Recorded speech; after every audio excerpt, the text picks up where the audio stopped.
الحمد لله رب العالمين والصلاة والسلام على سيد المرسلين أما بعد فأعوذ بالله من الشيطان الرجيم بسم الله الرحمن الرحيم الصلاة والسلام عليك يا رسول الله وعلى آلك وأصحابك يا حبيب الله۔ اس کے پہلے والے آڈیو میں آپ کی خدمت میں حضور اکرم صلی اللہ علیہ وآلہ وسلم کی اس دنیا سے ظاہری طور پر پردہ فرمانے کے حالات مختصر طور پر عرض کیے جو اس کتاب میں لکھے ہیں۔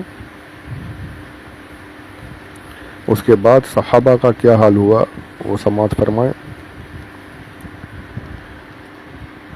حضور اکرم صلی اللہ علیہ وسلم کی وفات سے صحابہ کرام اور اہل بیت عظام کو کتنا بڑا صدمہ پہنچا اور اہل مدینہ کا کیا حال ہوا ہوگا، اس کی تصویر کشی کے لیے ہزاروں صفحات بھی متحمل نہیں ہو سکتے۔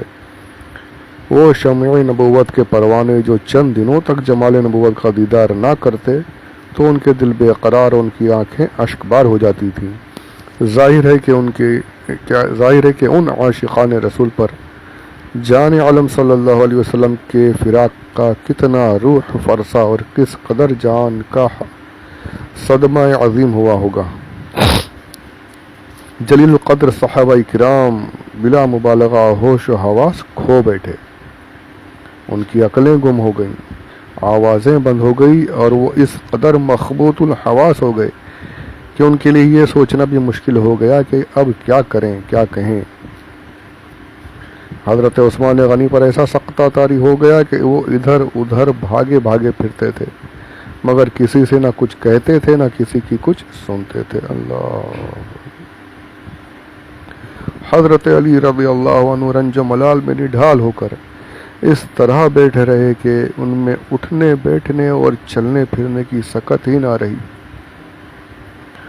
حضرت عبداللہ بن انیس رضی اللہ عنہ کے قلب مبارک پر ایسا صدمہ ایسا دھچکا لگا کہ اس کو برداشت نہ کر سکے اور ان کے دل نے کام کرنا بند کر دیا۔ وہیں آپ کا انتقال ہو گیا۔ حضرت عمر اس قدر ہوش و حواس کھو بیٹھے کہ انہوں نے تلوار کھینچ کر ہاتھ میں لے لی اور ننگی تلوار لے کر مدینہ کی گلیوں میں ادھر ادھر پھرتے تھے اور لوگوں سے یہ کہتے تھے کہ اگر کسی نے یہ کہا کہ رسول اللہ کی وفات ہو گئی تو میں اس تلوار سے ان کی گردن اڑا دوں گا۔ یہ سب جلیل القدر صحابہ اکرام یہ بھی بالکل حضور کے پردہ فرمانے کا، حضور کے انتقال کرنے کا سوچ بھی نہیں سکتے تھے، ایک دم بوکھلا گئے سب کے سب۔ پورا مدینہ شریف انہیں ایسا ہو گیا کہ اب کیا ہوگا کیا کریں گے، اور اس سے بڑا صدمہ ہو ہی کیا سکتا تھا، اس سے بڑی تکلیف کی بات ہو ہی نہیں سکتی تھی۔ اللہ حضرت عائشہ صدیقہ رضی اللہ عنہا کا بیان ہے کہ وفات کے بعد حضرت عمر اور حضرت مغیرہ بن شعبہ رضی اللہ عنہما اجازت لے کر مکان میں داخل ہوئے۔ حضرت عمر رضی اللہ عنہ نے حضور اکرم صلی اللہ علیہ وسلم کو دیکھ کر کہا کہ بہت ہی سخت غشی طاری ہو گئی ہے۔ جب وہ وہاں سے چلنے لگے تو حضرت مغیرہ نے کہا کہ عمر تمہیں کچھ خبر بھی ہے، حضور صلی اللہ علیہ وسلم کا وصال ہو چکا ہے۔ یہ سن کر حضرت عمر رضی اللہ عنہ آپے سے باہر ہو گئے اور تڑپ کر بولے کہ اے مغیرہ تم جھوٹے ہو، حضور صلی اللہ علیہ وسلم کا اس وقت تک انتقال نہیں ہو سکتا جب تک دنیا سے ایک ایک منافق کا خاتمہ نہ ہو جائے۔ حضرت عمر رضی اللہ عنہ کا یہ قول آپ کے جلال کو ظاہر کرتا ہے کہ منافقین پر آپ کس قدر سخت تھے، اور آپ کا ایک مقصد سامنے تھا کہ منافقین کا بس سر کاٹو، مارو ان کو۔ جو مسلمان ہونے کا دعویٰ کرتے ہیں، نمازیں پڑھتے ہیں، روزے رکھتے ہیں، ساتھ میں رہتے ہیں اور مسلمانوں کے خلاف کام کرتے ہیں، ان غداروں کا سر کاٹو۔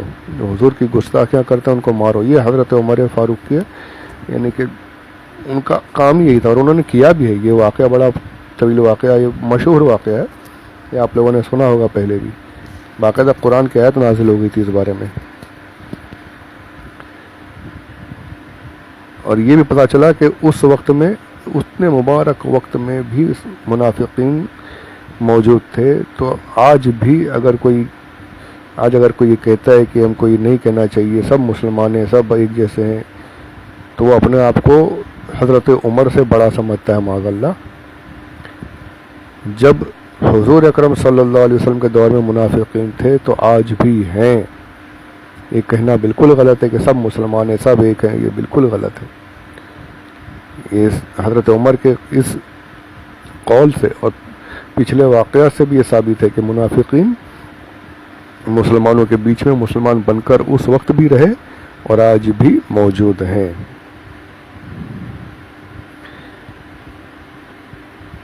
حضور صلی اللہ علیہ وسلم کی وفات کے وقت حضرت ابوبکر صدیق مدینہ منورہ میں موجود نہیں تھے.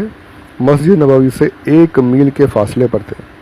ان کی بیوی حضرت حبیبہ بنت خارجہ رضی اللہ عنہا وہیں رہتی تھیں.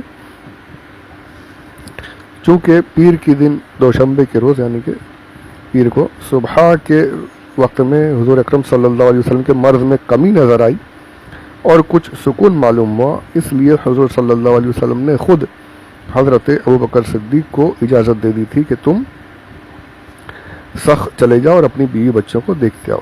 جہاں پر انہوں نے مطلب مدینہ منورہ سے 1 میل کے فاصلے پر جو آپ کا مکان تھا وہاں جانے کی اجازت عطا فرمائی.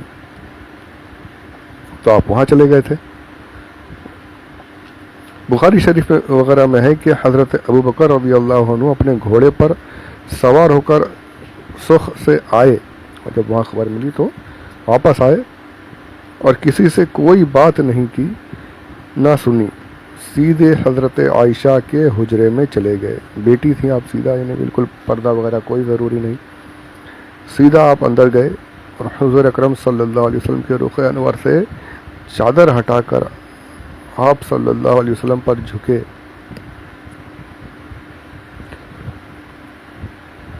آپ کی دونوں آنکھوں کے درمیان نہایت گرم جوشی کے ساتھ ایک بوسہ دیا اور کہا کہ آپ اپنی حیات اور وفات دونوں حالتوں میں پاکیزہ رہے.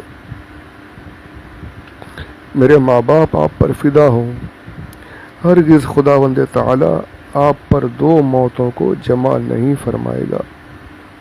آپ کی جو موت لکھی ہوئی تھی آپ اس موت کے ساتھ وفات پا چکے. کیا ان کے دل پر گزر رہی ہوگی، کیسے اپنے آپ کو کنٹرول کیا ہوگا، کیسے برداشت کیا ہوگا سب کچھ. اور برداشت بھی کیا، کہاں برداشت کر پائے. خلیفہ تو بنے لیکن کتنی دیر زندہ رہے. حضور اکرم صلی اللہ علیہ وسلم کے پردہ فرمانے کے 2 یا 2.5 سال بعد ہی، زیادہ سے زیادہ 3 سال، آپ نے بھی اس دنیا سے پردہ فرما لیا. ایسی محبت کیسے انہوں نے صحابہ کرام جو سب یہاں وہاں بالکل حواس باختہ، اس میں صرف ایک حضرت ابوبکر صدیق کی ذات تھی جو ہوش میں تھی، یعنی سمجھ لیجئے کہ اپنے آپ کو کنٹرول کیے ہوئے تھے.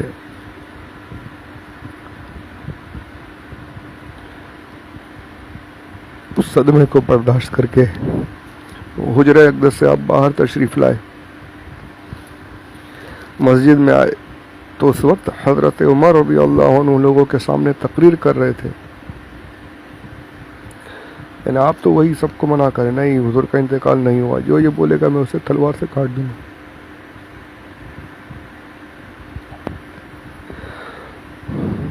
درود پاک پڑھیے. اللہم صلی علی سیدنا مولانا محمد وعلی آل سیدنا مولانا محمد وبارک وسلم. صلاۃ و سلام علیک یا رسول اللہ صلی اللہ علیہ وسلم.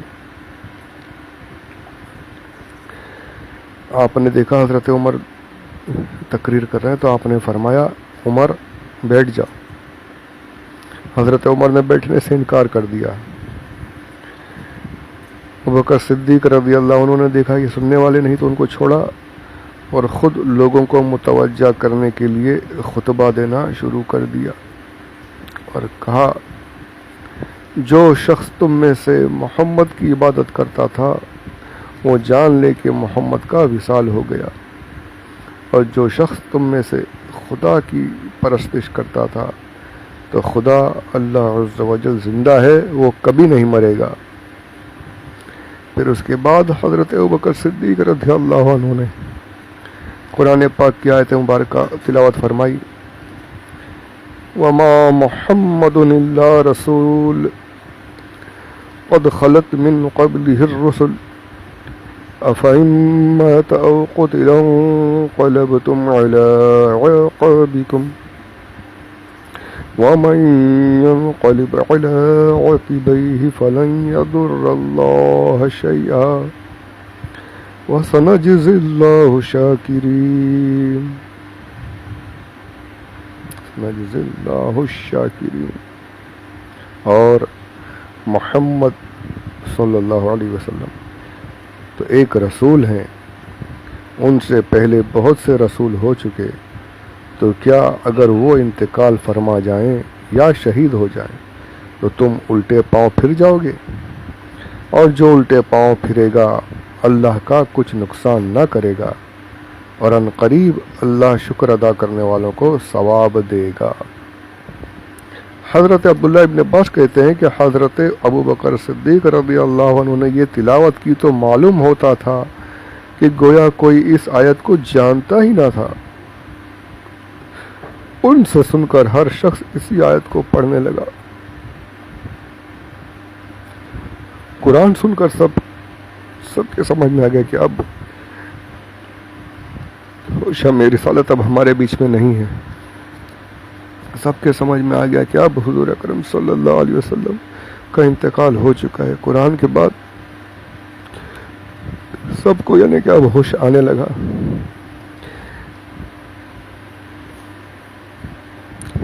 حضرت عمر کا بیان ہے کہ میں نے جب حضرت ابوبکر صدیق سے اس آیت کو سنا تو مجھے معلوم ہو گیا کہ واقعی نبی اکرم صلی اللہ علیہ وسلم کا وصال ہو گیا ہے۔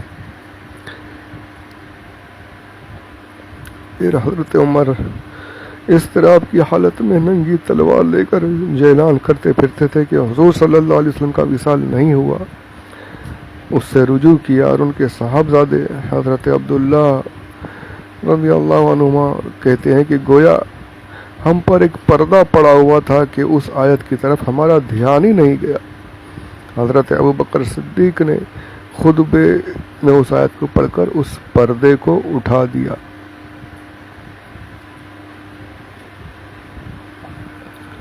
درود پاک پڑھیں، اللہم صلی علی سیدنا مولانا محمد وعلی آل سیدنا مولانا محمد وبارک وسلم، صلاۃ و سلام علیک یا رسول اللہ۔ مجھے خود نہیں پتہ میں کیا ہو رہا ہے میرے ساتھ۔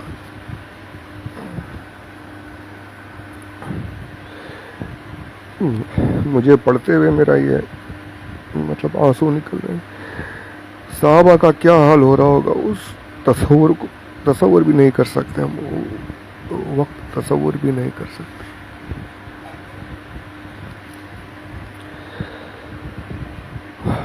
اللہم صلی علی سیدنا مولانا محمد وعلی آل سیدنا مولانا محمد وبارک وسلم، صلاۃ و سلام علیک یا رسول اللہ۔ چونکہ حضور صلی اللہ علیہ وسلم نے وصیت فرما دی تھی کہ میری تجہیز و تکفین میرے اہل بیت اور اہل خاندان والے کریں گے۔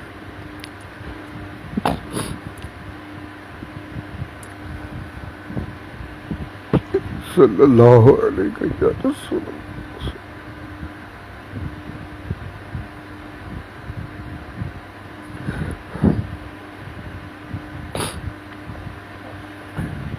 اس لیے یہ خدمت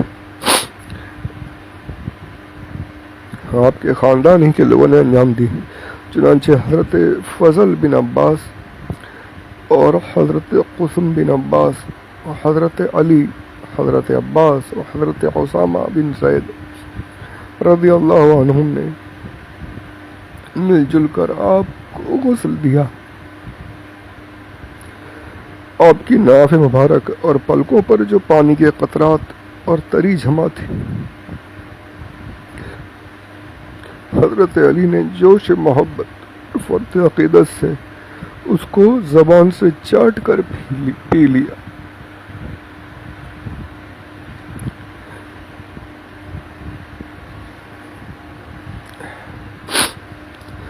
غسل کے بعد 3 سوتی کپڑوں کا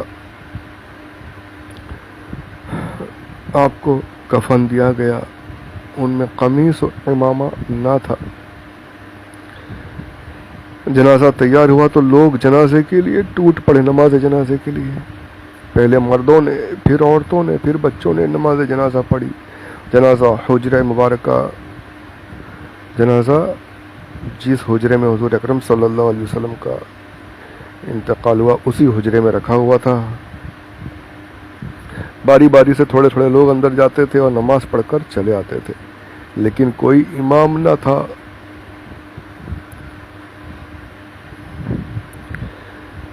حضرت ابو طلحہ نے قبر شریف تیار کی جو بغلی تھی، جس میں اطہر کو حضرت عباس و علی و حضرت فضل بن عباس اور حضرت قسم بن عباس رضی اللہ عنہم نے قبر انور میں اتارا۔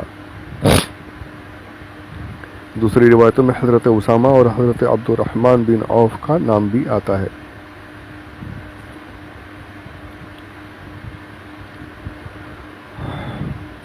صحابہ میں یہ اختلاف ہوا کہ حضور اکرم صلی اللہ علیہ وسلم کو کہاں دفن کیا جائے۔ کچھ لوگوں نے کہا کہ مسجد نبوی میں آپ کا مدفن بنایا جائے، کچھ نے یہ رائے دی کہ آپ کو جو عام قبرستان ہے مسلمانوں کا، صحابہ کرام کا، یعنی جنت البقیع، اسی میں دفن کرنا چاہیے۔ اس وقت بھی حضرت ابوبکر صدیق رضی اللہ عنہ آئے اور فرمایا کہ میں نے حضور سے سنا ہے کہ ہر نبی اپنی وفات کے بعد اسی جگہ دفن کیا جاتا ہے جس جگہ اس کی وفات ہوئی۔ حضرت عبداللہ بن عباس رضی اللہ عنہما فرماتے ہیں کہ اس حدیث کو سن کر لوگوں نے حضور کے بچھونے کو ہٹایا اور اسی جگہ جہاں آج حضور کا روضہ اطہر ہے، یہ حضرت عائشہ صدیقہ کا کمرہ تھا، وہیں پر آپ کی قبر مبارکہ تیار کی گئی اور اسی میں آپ کو مدفون کیا گیا۔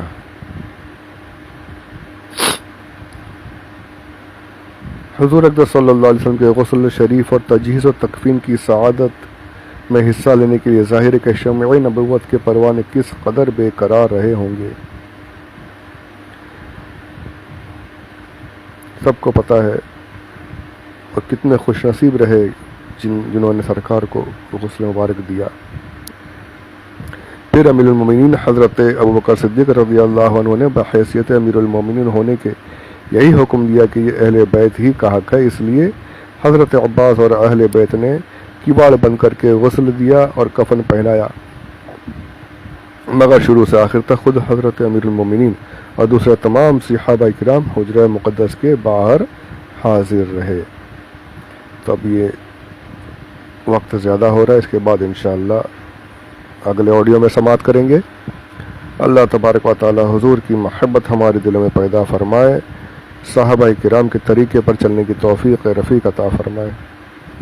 آمین بجاہ النبی الامین صلی اللہ علیہ وسلم، وما علینا الا البلاغ المبین۔